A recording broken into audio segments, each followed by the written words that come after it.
All right. This is working right. Hope it's working right. I'm going to try to do. No.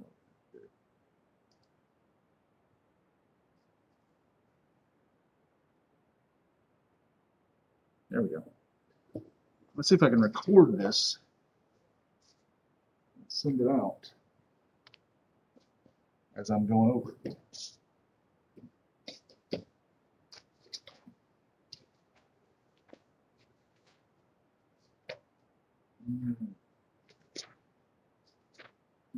Unit 3 now, which covers chapters 5 through 9. We're on page 96, chapter 5. New nation begins to grow.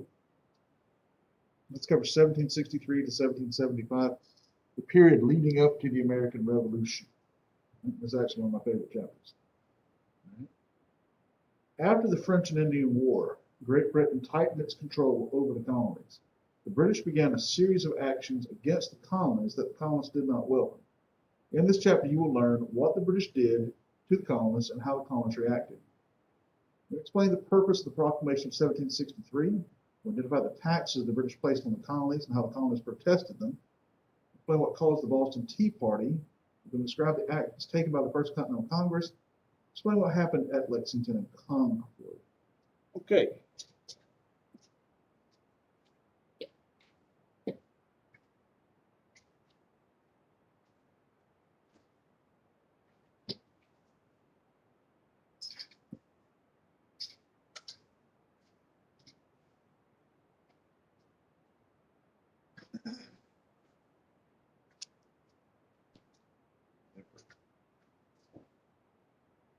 Okay. Section 1 is the Proclamation of 1763. Okay. And this is the map. We've seen this map before at the end of chapter 4.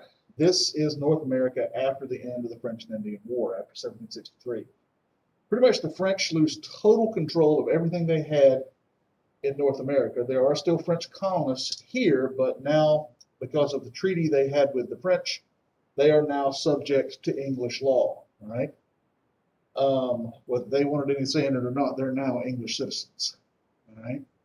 And everything that's red is being dominated by North America, is being dominated by the British. The Spanish pretty much gained control of most of the Midwest as part of a deal they had to cut, the France had to cut with them. The French still have a little bit of control down here in what's basically going to be Haiti. All right? So it's pretty much England and Spain now running North America. All right? Now, let me back it up one second. This area through here was what they were fighting over. What they call the Ohio River Valley, right? And the English colonists are thinking now, with the French out of the way, we can move into this area, build new homes for ourselves, start over, all right? A lot of them kind of saw this as their reward for having fought in the war, all right? Now, again, as we've already discussed, that area is laden, full of Native American people who've lived there for thousands of years. So here come all these English colonists loping into what they consider their territory, and they're not happy about it, all right? The English don't have anywhere near the good relationship with the Native Americans that the French did, all right? And in their dealings with the Native Americans, their trade deals are unfair. They tend to regard the Native Americans with very little respect. And eventually the Native Americans get kind of fed up with them and begin to push back, right? A Native American leader named Pontiac begins to organize resistance to the English moving into the Ohio River Valley. And he basically encourages Native Americans to, push them out by force if you have to, right? And this culminates in fighting between the British and the Native Americans, it starts around 1763, almost from the end of the French and Indian War up through around 1766. The French may have been out of the war, but the Native Americans are apparently still in it. All right. Both sides do absolutely terrible, horrible things. Stuff that, there are quote unquote rules of war, things you don't do. Both sides break those rules. I had mentioned earlier, for instance, Jeffrey Amherst was one of the British generals who won the French and Indian War. He gave a gift of blankets to a group of Native Americans he was negotiating with, ostensibly a peace offering, but he was pretty sure the blankets were infested with smallpox. All right. For the Native Americans' part, they didn't make a distinction between civilian and military. If you were in their territory, you were an intruder and therefore subject to be killed. Right? Usually pretty brutally. Right? Pontiac's war, like we said, lasts for about 3 years. And everywhere you see an explosion, this is a place where the Native Americans attacked a British base or a British settlement and pretty much put the whole thing to the torch. All right. Everywhere you see an X, such as Bloody Run and Devil's Hole, Bushy Run, these are battle sites. All right. These are places where the British were attacked, but were able to repulse the Native American attackers. It was a hot war. It was a really hot war. And Pontiac may have started it, but he kind of lost control of it. He was not I guess you could say a unified leader of everybody involved in this. This was pretty much, he was the match that got dropped into the gasoline. But as far as the British were concerned, he was the main guy. All right. So they negotiate with him to put an end to the war, which he's willing to do. All right. Now, the other Native American groups, they're like, wait, what are you doing? All right. We thought we were in this till it was over. And so he loses a lot of respect and a lot of credibility amongst the other Native American groups. And ultimately, he'll be assassinated by a Native American group. All right. And the war will slowly peter out around 1766. All right. Now, in 1763, King George III issues a proclamation, a royal order. And this order basically says, along this line right here, which basically runs along the Appalachian Mountains, no colonists are to cross this line into the Ohio River Valley. All right. The main reason he's doing this is he doesn't want any more troubles with the Native Americans. He wants there to be peace between the colonists and the Native Americans if it can be had. All right. The colonists view this as an effort to control them and to keep them in the colonial areas where the British government has control. All right. There's also probably an effort to control trade. We talked about how this area through here, there's a lot of skin trade, a lot of fur trade going on in here. And the British want to make sure they get their cut of that. So if the colonists are operating in this area, they can make sure they are getting their cut of that. What's going on out here, they really can't control. All right. They build a line of forts along this line. And ostensibly, these forts are to protect the colonists from the Native Americans. But they're just as much to keep the colonists from crossing over into the Ohio River Valley as they are anything else. So when the colonists feel like the British are doing this to control them, they're right. So they're not really lying at all. They want the colonists basically to be protected from the Native Americans. They want the Native Americans to be protected from the colonists. They just want an end to conflict for one pretty simple reason.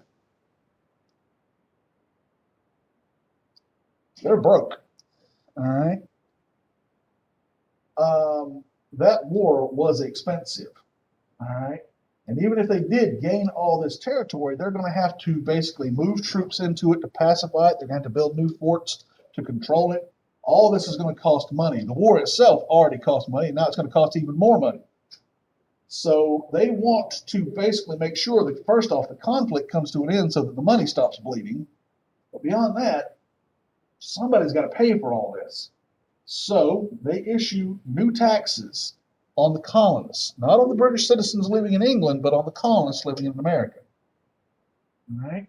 If they put a tax on the British citizens at home, it's going to be just like it would here if a politician, the president or somebody said, we're going to have to raise taxes. People would scream bloody murder, and he's probably not going to get reelected. All right? The Americans protest loudly. All right? They say that they had no voice in deciding where this taxation was going to come down. They don't have a voice in Parliament, which is the British government. And they essentially felt, if you're going to tax us, we do need representation in the government to have our rights represented, to have our voice heard. And if you're not going to give us this voice, if you're not going to give us our legal representation, you don't have the right to tax us, and vice versa. All right?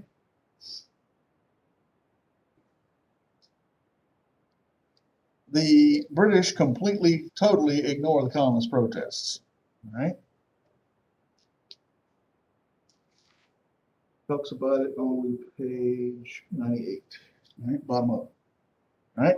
They impose a series of taxes, mostly on stuff that the colonists can't produce for themselves or that has to be shipped in from England at great cost. In 1764, they passed the Sugar Act, which puts a tax on sugar and luxury items, again, that the colonies can't produce for themselves. In 1764, they passed the Currency Act, which basically made it illegal for the colonies to print their own money. You would only use British money printed in Britain. All right. The Navigation Acts that we talked about in the last chapter get tightened up even more to stop smuggling. All right. In 1765, you have the Quartering Act, which basically was like the British had the right to put troops on your property. And if they were on your property, you had to house them, you had to feed them. If they needed any kind of supplies, you had to pay for it out of your pocket to make sure that they had it. All right. 1766, a second Quartering Act basically said you could, if you had a tavern or a hotel or something like that, they could put the troops up in your tavern or your hotel. Same thing. You had to pay for them to be there. You had to pay for their food, etc. All right. In 1765, you see the Stamp Act, which basically any kind of legal document, anything printed material like magazines or newspapers, ads run in, that you're going to put up an ad for, some business that you're going to put up and put out for people to know about the business. Anything like that had to have this stamp put on it, or it was illegal. All right, and you couldn't print it, you couldn't post it, you couldn't do anything with it. All right, so you had basically just to have this stamp put on your newspaper, you had to pay a tax. All right. Very quickly, some people who are publishing newspapers and magazines start putting this on their newspapers and magazines. This is where you're supposed to put the stamp. All right. Now the colonists are screaming bloody murder. All right. They're howling by this point. All right. Because, where's my money going? All right.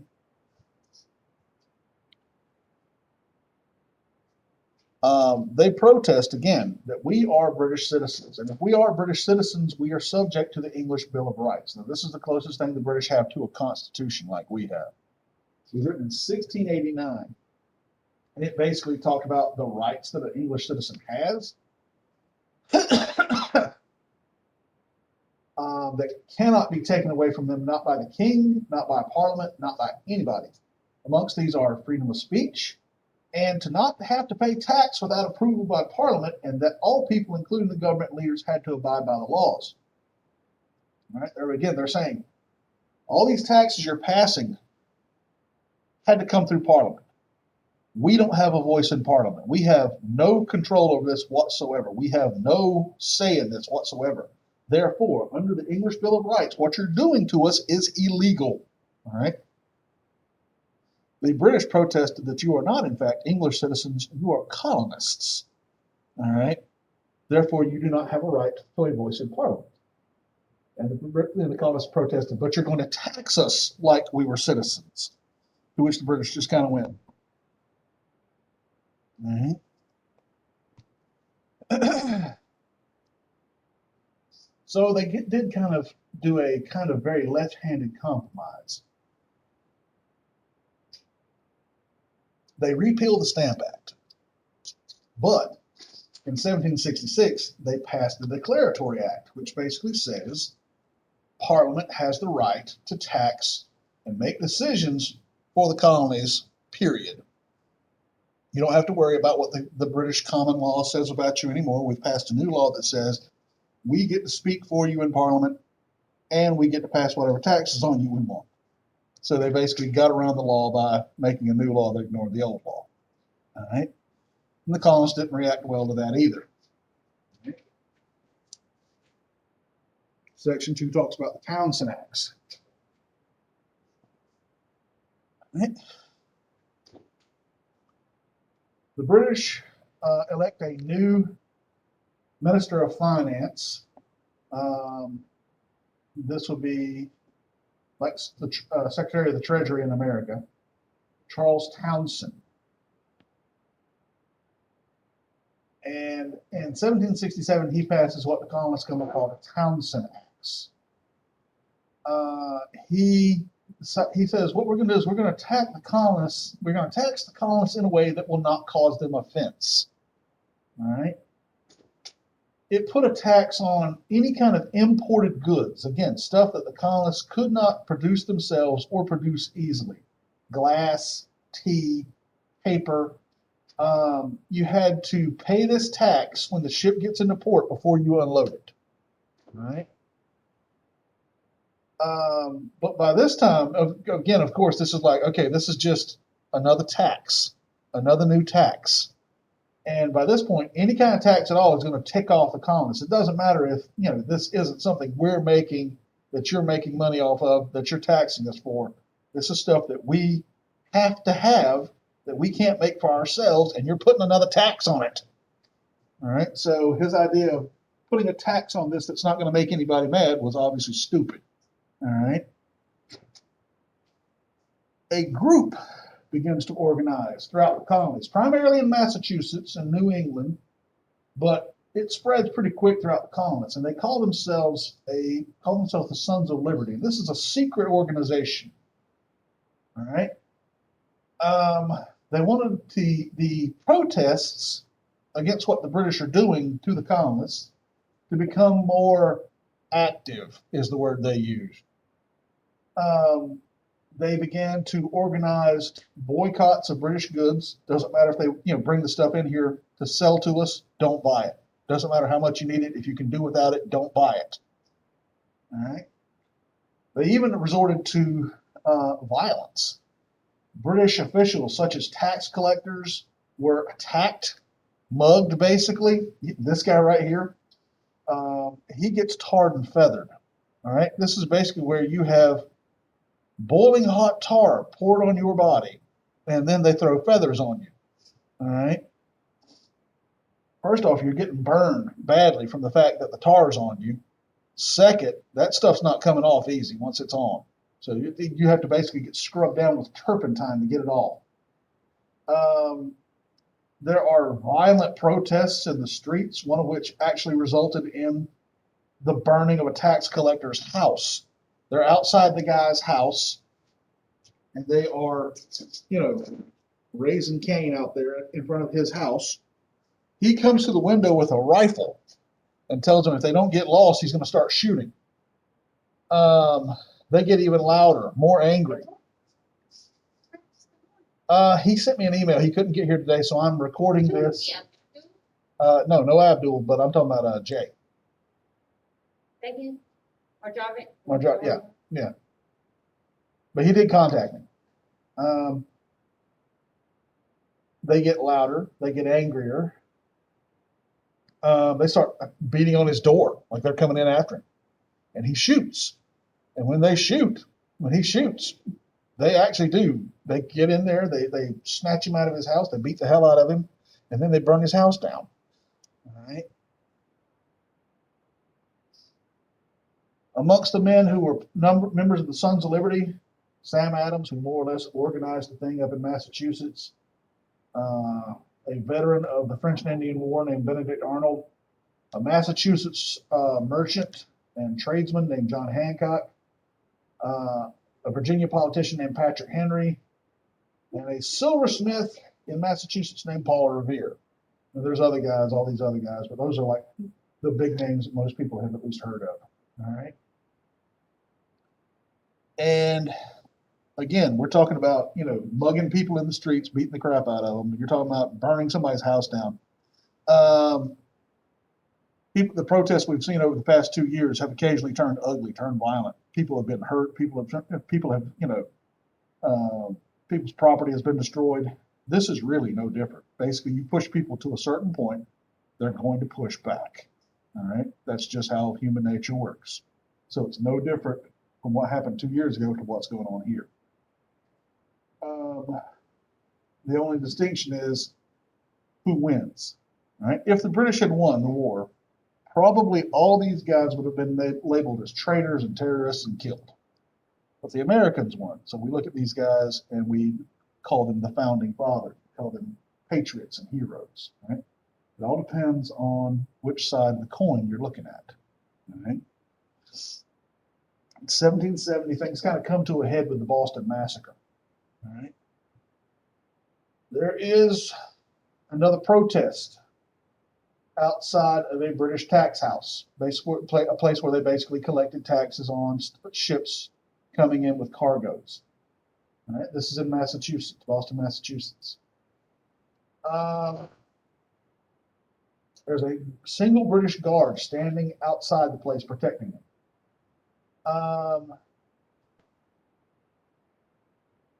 A colonist is in the guard space, yelling and fussing and screaming at him, and finally, the guard pops him one.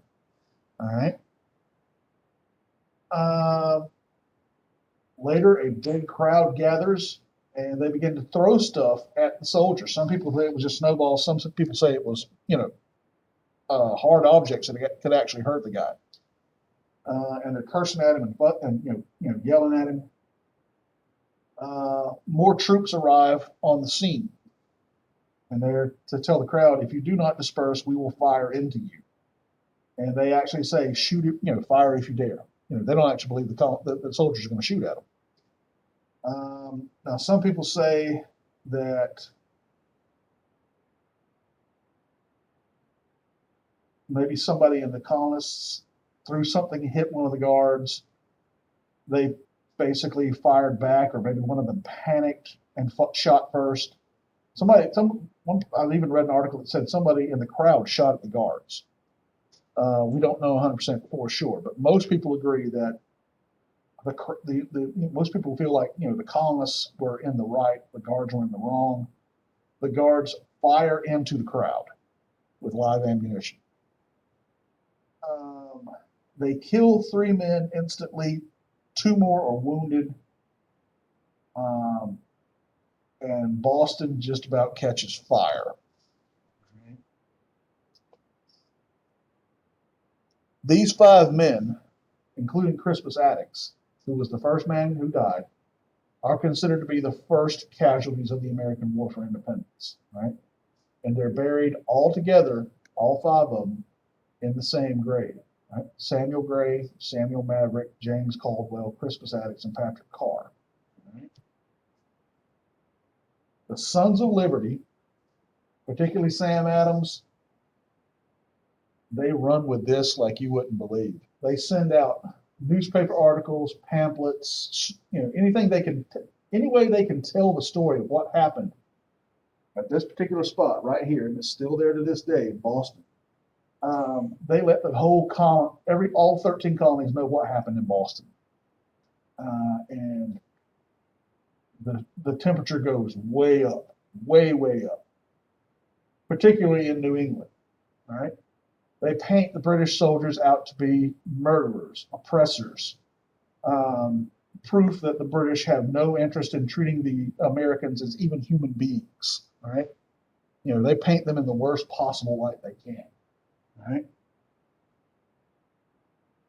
It goes to trial. And a Boston lawyer named John Adams is charged with defending the British soldiers. Now, he actually doesn't agree with what they did. He thinks what they did was wrong, and he doesn't agree with British policies towards Americans, but he absolutely believes in the law. The law is the law. Everybody gets their fair share of it. And he says, facts are stubborn things. Whatever may be our wishes, our inclinations, or the dictates of our passions, they cannot alter the state and facts of affairs. The truth simply is. It doesn't matter whether you like the truth or not, the truth simply is. All right? So he's defending these British soldiers in a court of law, while his cousin, Sam Adams, is literally in the crowd that's watching this court hearing go down, riling everybody up, getting everybody ready to fight. He's actively passing notes to the prosecutor to, basically tell him stuff that would help the prosecution convict the British soldiers. Now, ultimately, John is able to prove that the British soldiers acted within the limits of their duty. Did they do wrong to fire on the civilians? Yes. But did they actually break the law? No. All right. And those 7 British soldiers are sent home to England without anything really bad happening. All right. Section 3 talks about the British East India Company.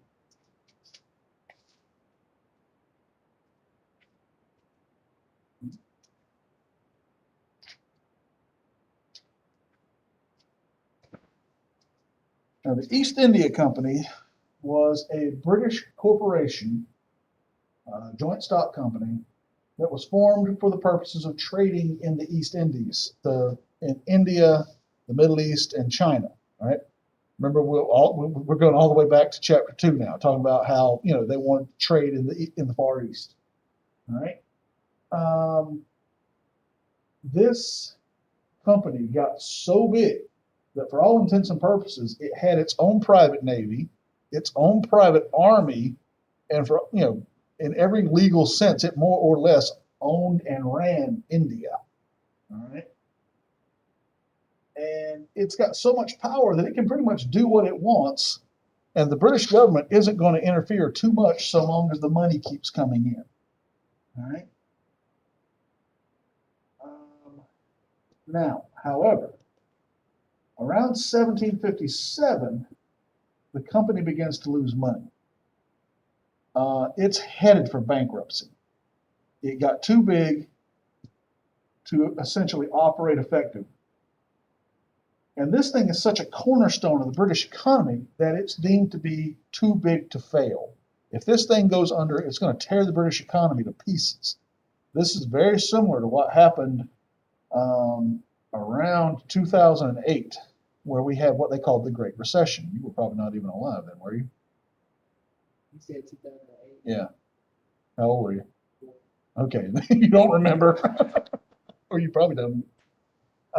Basically, several big companies, Wall Street companies that mostly deal in mortgages, loaning people money to get, buy houses and whatnot, and, loaning companies money so they can expand their businesses, just about went bankrupt because for about 10 years or so, they had been making very sketchy loans, basically making a loan to somebody they knew couldn't pay the money back.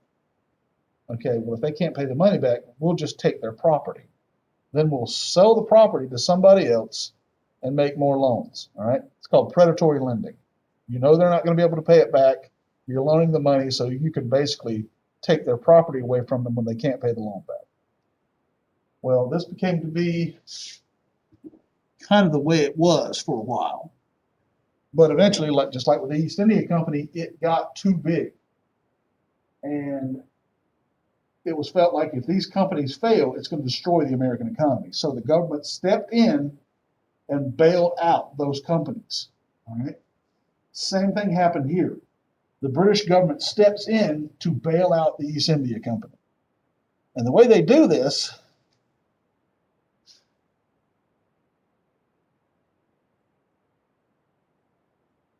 is they passed the Tea Act in 1773.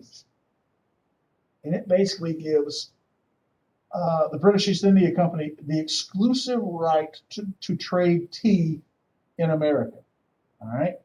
Only tea would be brought. The only tea brought into the colonies would be on British East India ships, and would be sold by British East India merchants. And it would, of course, have a tax on it. Now, the British and the American colonists during this time drink tea the way we drink Coke and Pepsi. All right. So they figured this is a good way to keep the East India Company afloat, and to again get a little more money out of the colonists, a little more tax. Now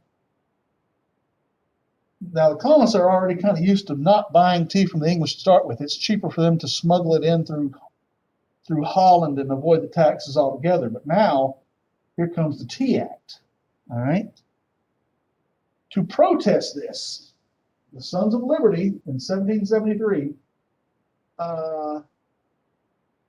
basically organized to keep British ships from docking to offload their tea. They won't even let them come into port to unload their tea. The governor of Massachusetts, a guy named Hutchinson, tries to negotiate with the colonists to let them allow the ships to dock. Meanwhile, you've got all these cases of tea that are literally rotting on the ships. The night of December 16, 1773, a group of colonists disguised as Mohawk Indians board some of these ships and take the ships hostage.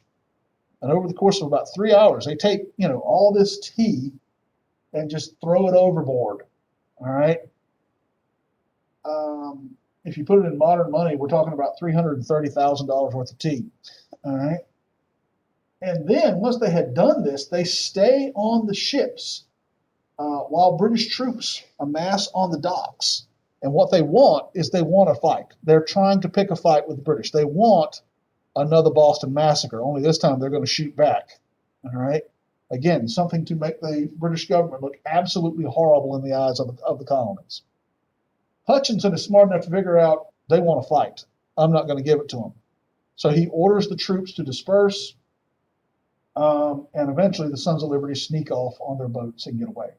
All right. This is, as far as the British are concerned, the last dang straw. All right. They pass a series of laws intended to crack down on what they call seditious activity in Boston and Massachusetts, especially Boston, but most of Massachusetts. The colonists come to call this the Intolerable Acts. Amongst these is the Boston Port Act, which closes the port of Boston until the East India Company has been repaid for the destroyed tea and the king is satisfied that order has been restored. No ship is going to come into Boston to do trade at all. This means supplies that the colonists need are not coming in. This means that stuff they want to ship out to sell, not happening. There's no shipping going on in Boston whatsoever. And this is going to continue until that $330,000 is repaid to the British East India Company. All right. The Massachusetts Government Act essentially disbands the government of Massachusetts, and a new government is put into place, one appointed by the king. All right. Now, the government of Massachusetts basically reforms outside of Boston, but they have no real power anymore. Right? The Administration of Justice Act orders that any British official accused of a crime in America will not stand trial in America. We're not going to have another situation like we had with the trial of the soldiers after the Boston Massacre. Any British official or soldier or anything is going to be brought back to Britain, where he will stand trial in Britain, and more than likely he's going to get off. All right, doesn't matter what he did, he's probably going to get off. All right. George Washington, when he hears about this, calls it the Murder Act because he believed it would allow British officials to harass Americans and escape justice. They could do anything they wanted to, and they're probably going to get off. All right. and you see a new version of the Quartering Act, which pretty much the same thing again. We have the right to put British troops on your property and you have to take care of them. This new Quartering Act allows the governor to house soldiers in any building he wants to for any reason he needs to. And again, you can't protest it. You have to provide for whatever they need to be supplied with whatever they want. All right. So this would basically allow them to just fill up Boston with as many troops as they needed to. All right. All right. Section 4 of the First Continental Congress.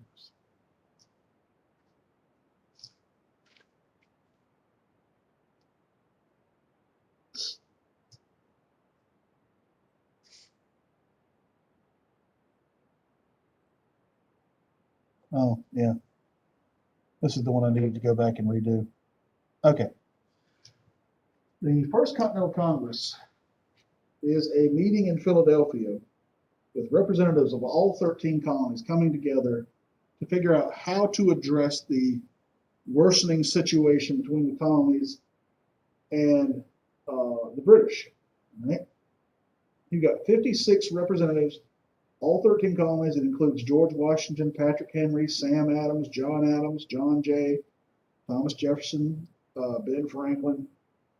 And they're pretty much divided up into really three camps. You've got the guys from New England, mostly from Massachusetts, who are like, screw the British, they're screwing us, let's just fight. All right. You've got the guys primarily from the South who are like, this is not even our problem. Y'all started this mess, you take care of it. They're doing good business with the British, selling them cotton and rice and tobacco and indigo dye. They don't want any problems. All right. And then you've got a group who they agree that the way the British are treating the colonists is wrong. It's illegal. It's not fair. But we're still British citizens. Even if they don't acknowledge us as British citizens, we are British citizens. And we have to obey the law. We can go through legal channels and protest and come together and find a legal way of getting what we want and getting our rights acknowledged. All right. And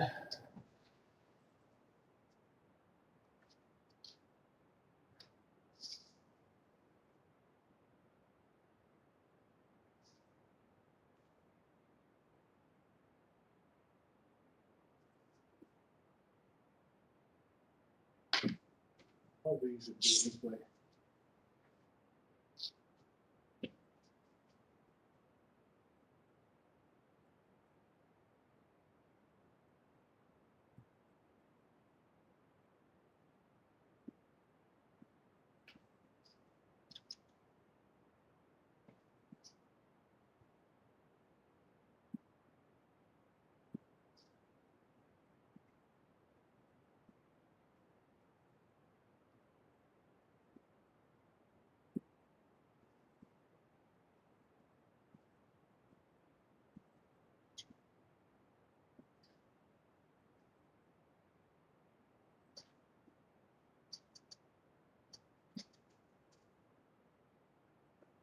Okay.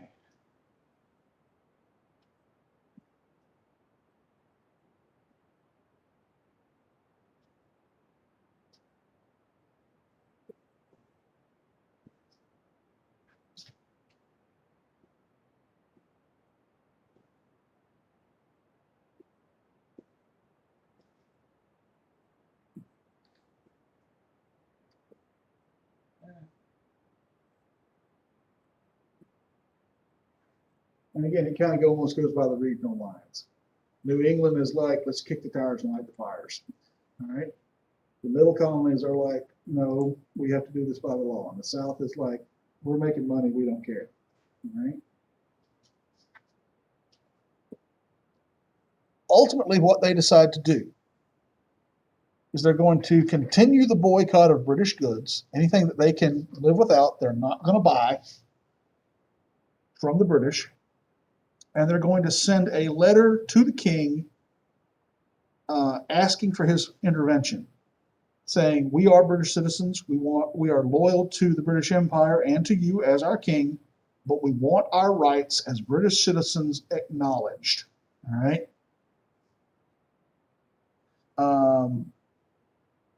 At the end of every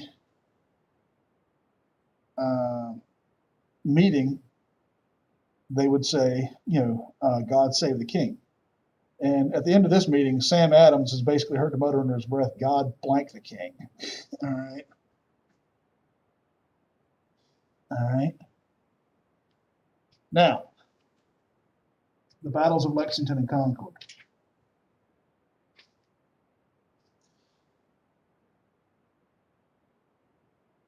The Intolerable Acts pretty much tell the people of Massachusetts that the British are never, ever going to treat us as equals. They're never going to treat us fairly. And we have to take this into our own hands. All right. They began to collect weapons, ammunition, supplies to actually fight. They believe a fight is going to come between them and the British. All right. When the British get wind of this, the new governor of Massachusetts, the one appointed by the king, General Thomas Gage, gets wind of this, and they find out that the colonists are holding their weapons at two towns called Lexington and Concord.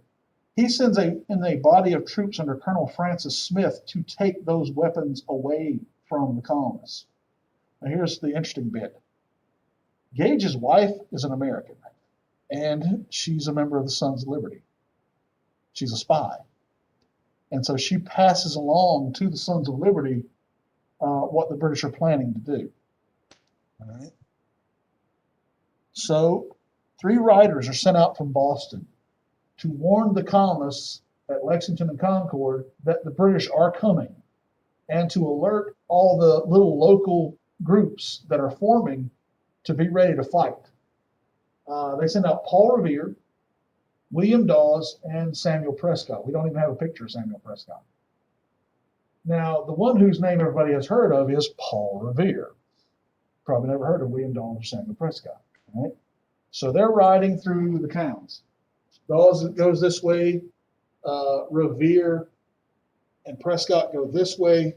They're stopping in every little town along the way to tell them the British are coming, get ready. Right? The colonists were pretty much expecting this, a lot of them. So they begin to organize what they call Minutemen groups. This is where basically you're sleeping in your clothes, your boots are by the bed, your loaded rifle and your equipment is by the door. All right, so all you have to do is jump out of bed, put your boots on, be out the door in under a minute. All right. They're riding through Massachusetts, telling what's up. They get to Lexington, tell them what's going on. The 2 Sons of Liberty who were in Lexington are Sam Adams and John Hancock. All right. And so they ride on to Concord.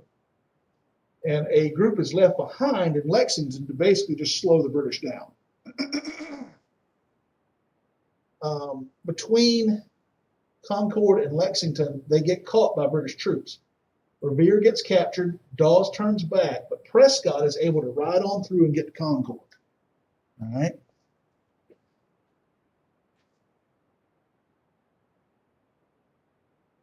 And all along the way, all these guys, they woke up and told the British are coming. They begin to organize and make their way towards Lexington. All right. And in Concord, they actually begin to set up a huge ambush. All right. In Lexington, Major John Pitcairn arrives on April 19th, 1775, and confronts a group of about 80 armed American militiamen. And the guy leading them is a guy named John Parker. And Parker tells them, let the British shoot first. All right, stand your ground. Don't fire unless you're fired upon. If they want a war, we're going to let them start it. All right.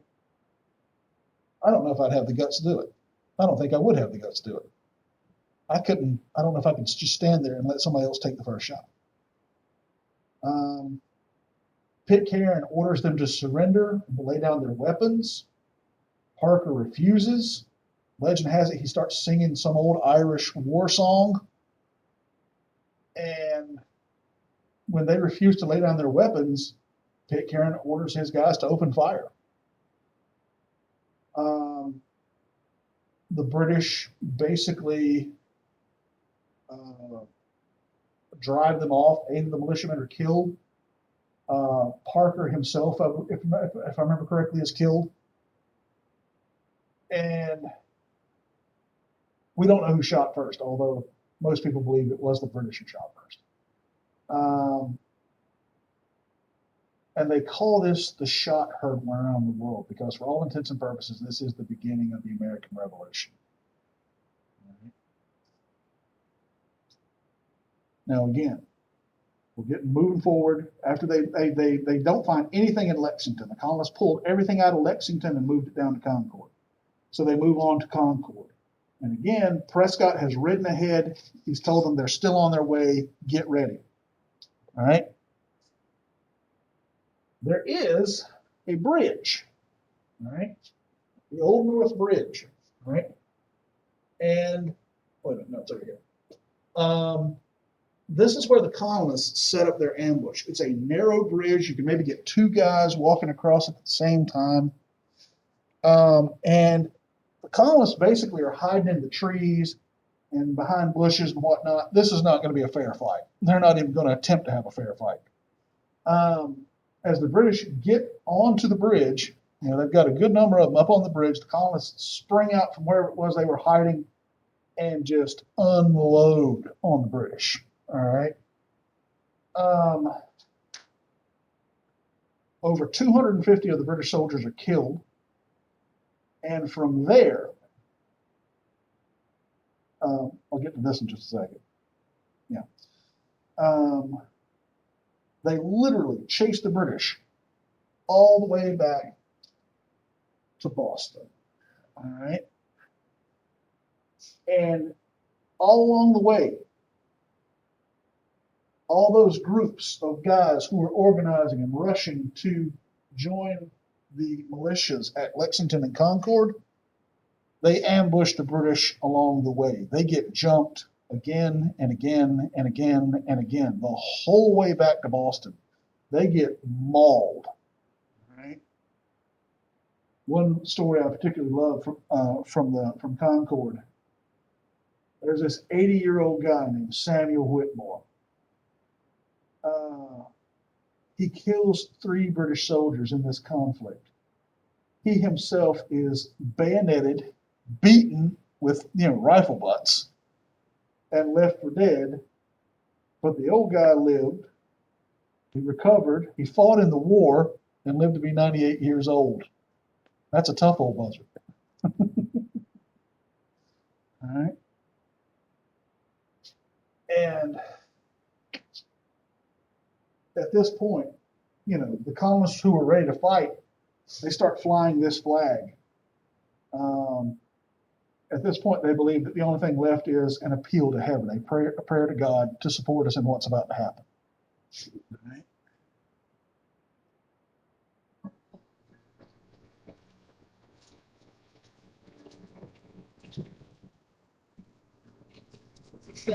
This is John Adams.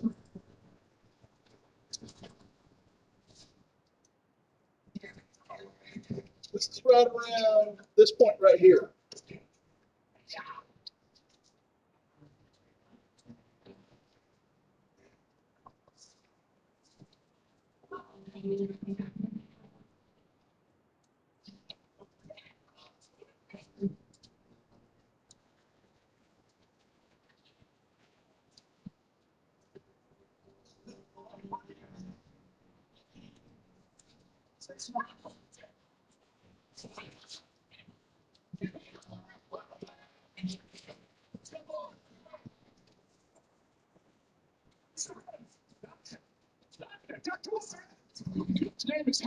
Gates sent a regiment to seize our powder and arms at Concord. Hundreds of our militia turned out. The British got nothing. Where are they now? They're coming back. We are chasing the bastards back to Boston, and we'll keep them there. No!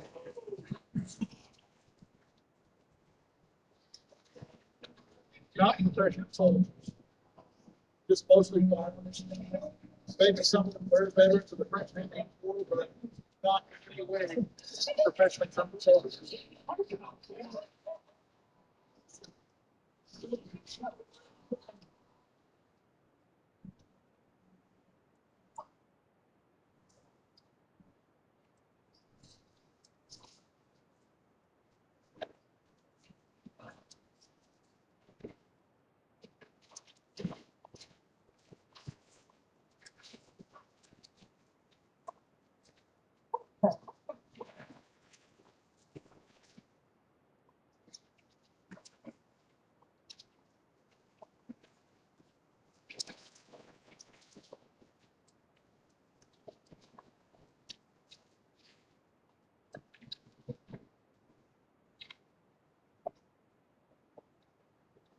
Can be no mistaken intentions now.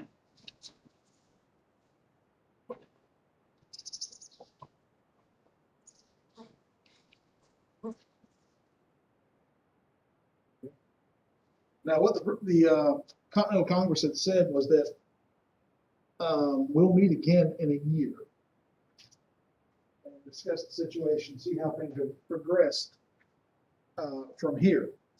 Right? Now, obviously, all this stuff goes down. They were supposed to meet on May 10th of 1775. And all this goes down in April of 1775. So they all come back a little early to discuss what's going on. Right? And this is, again, essentially the beginnings of the American Revolution. Officially, the war doesn't start until July 4th, 1776. But when you're shooting at each other, the war's pretty much started. All right. Okay. That's chapter 5. Any questions or anything? All right. You know the routine now. Do your chapter questions, and if you need any help with anything, just let me know. You say you want me to do what on a different sheet of paper? Do your tests on a separate sheet of paper, because I've got a basic. You can keep all your bookwork and your worksheets in your notebook all together, and I'll just take all that stuff up at one time.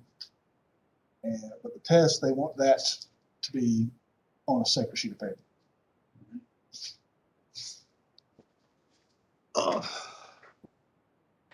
Okay, Jay, I hope that helps. If you had any problems with anything, just send me an email.